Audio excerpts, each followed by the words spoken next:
morning, American citizens. Good morning, people. I got a compliment yesterday. She's the best dog. Very good, well-behaved dog. Well, that's because, you gotta show her who's the boss. I'm not going to take up much time of your time today. You may be doing something important. But, Mr. Anderson, tell me something. What good is a phone call if you're unable to speak? Anyway, I wanted to talk to you about our righteousness and God's righteousness. How about that? Our righteousness is that pile of dog poop that she just left for me to pick up after her. Like, I am her servant. I clean up after her. I feed her. I give her the water. So you will serve someone, and you can choose to serve the one true God, or you can be forced to serve, and that is up to you. We're going to talk a little bit about what it means to be obedient to Christ. This is not a debate. This isn't open for discussion. What the scripture says, plain and simple, you will know them by your fruits, by their fruits. It says in the scriptures that we're to judge one another with righteous judgment. It says that with the measure that you give, it will be given. The scripture says if Jesus said if someone asks you for something, give it to them. And if someone takes something from you, do not seek its return. And if someone asks you to carry their pack a mile, carry it 2 miles. If someone asks you for their shirt, you give them your tunic also. Those are the things that are hard to be obedient at. That when I see people obeying that, in that day, those are the people that I will follow Christ with. But it ain't going to happen. Another danger. Big time danger. You don't believe me? Go and ask someone for something and watch what you get. Okay, it came to the point I ask you, is it wrong to ask someone for food?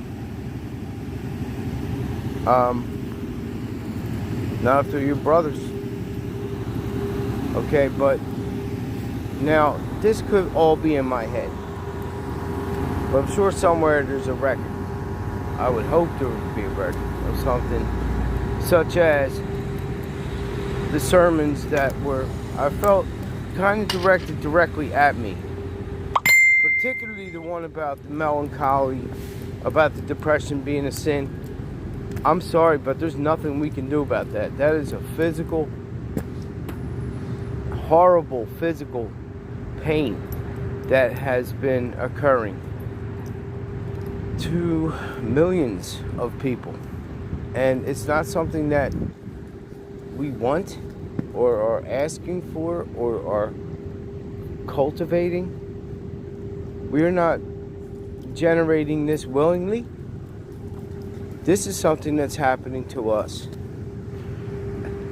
And for all the years of prayer and call whatever you want, for all those years of pleading, beseeching, and begging to be healed, I have not been healed. And neither has millions of people. That's not a sin. I can't do anything about it. And when I heard that, I really thought, no, they wouldn't do that to me.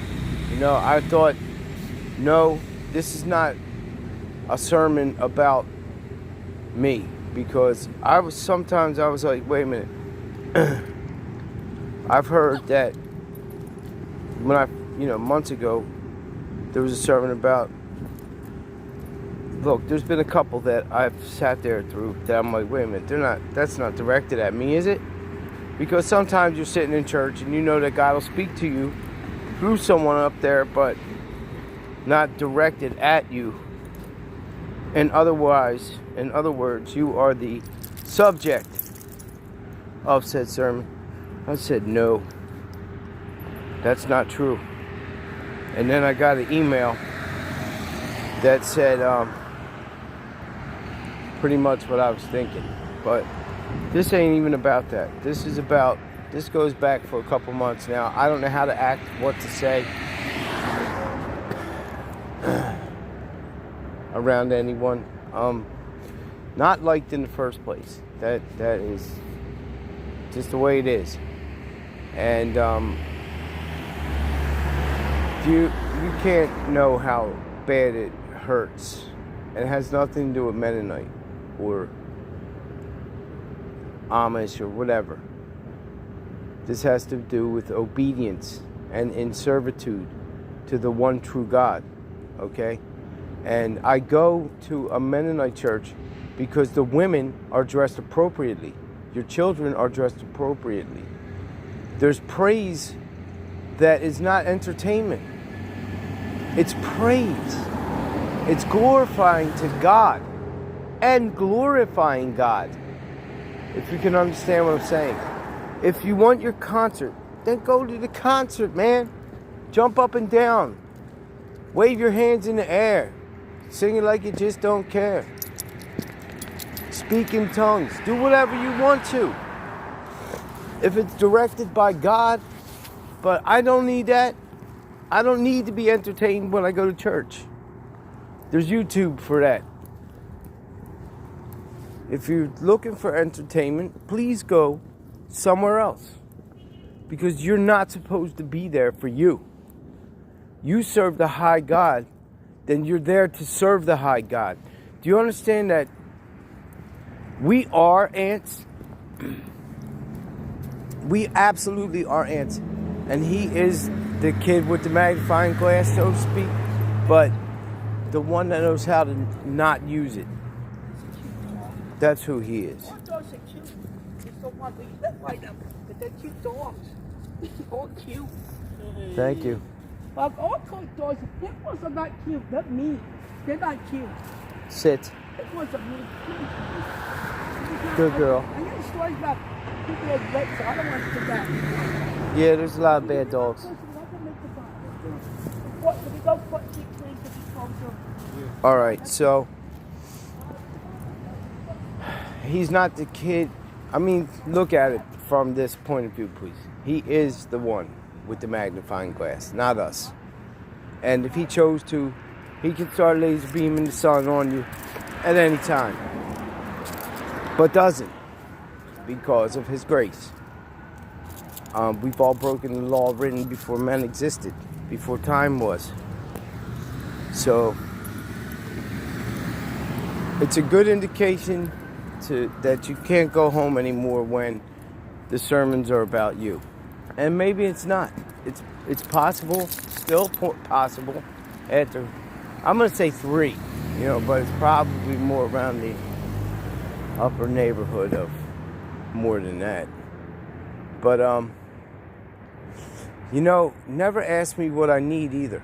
If you ask me what I need, and then when I tell you what I need, and then you say, well, pray for you on that, that's the same thing as pouring water through a strainer. That's exactly what the scripture says about telling your brother to keep warm and then walking away with your jacket on your back.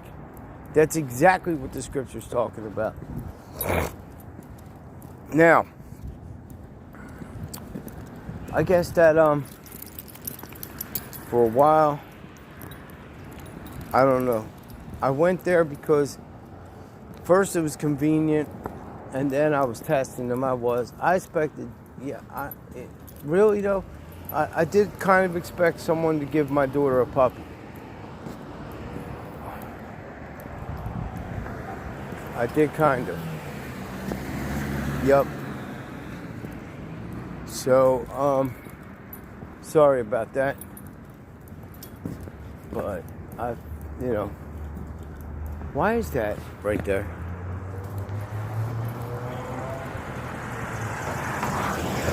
I swear I saw Lucas drive through here yesterday in that. Anyway, I'm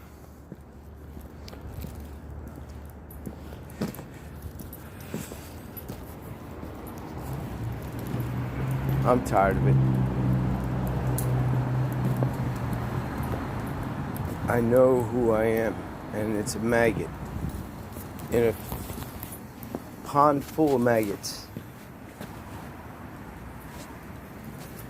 I don't need to be reminded when I go to worship the one true God. It's okay that, you know, when you go in the mall and people stare at you, you know you do. You know when you see Anabaptists or you know the minute you see someone with a covering on their head, you stare. So knock it off. But yeah, just knock that off too. It's not fun. But I get the same thing walking in the church, which is absolutely A-okay with me. Because that's how we practice. It makes you strong. But even this nice little place here, it's a nice little place here. They said they had a sign up Saturday, 6 a.m. prayer, and I tried to get in, door was locked, which is understandable. This is ready. So someone comes in the door, I walk away, someone comes in the door. They wouldn't let me in. She'd rather stand there at the door freezing than invite me in there. I mean, what is it?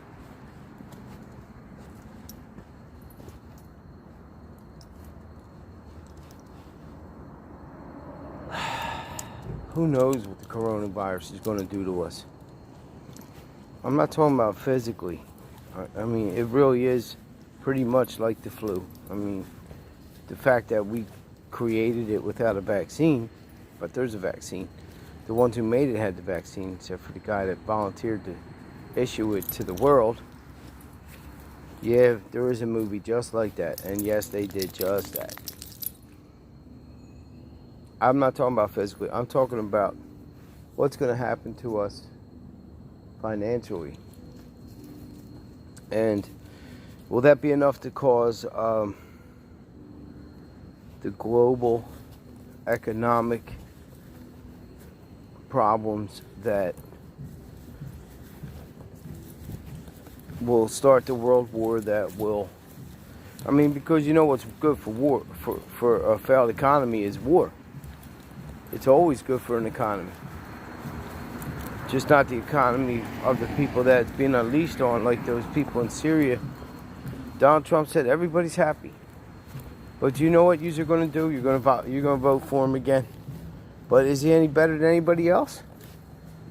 We have to admit also that we are not voting for the person that we want to be in charge. Okay? Because someone is in charge, and it sure isn't them. It's not.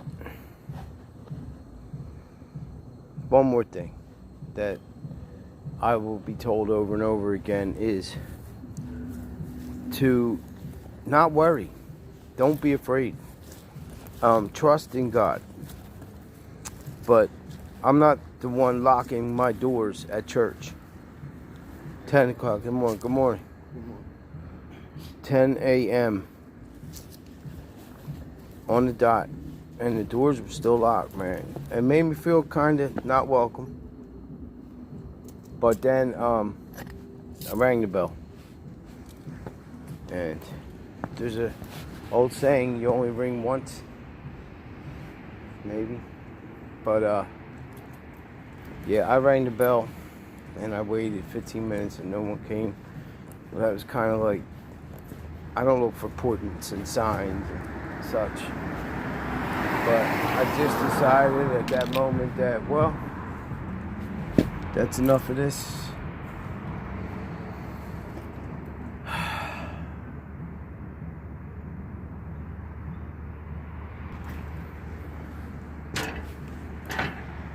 Anyway, I'm without a church family again. It's alright. God will take care of it, right?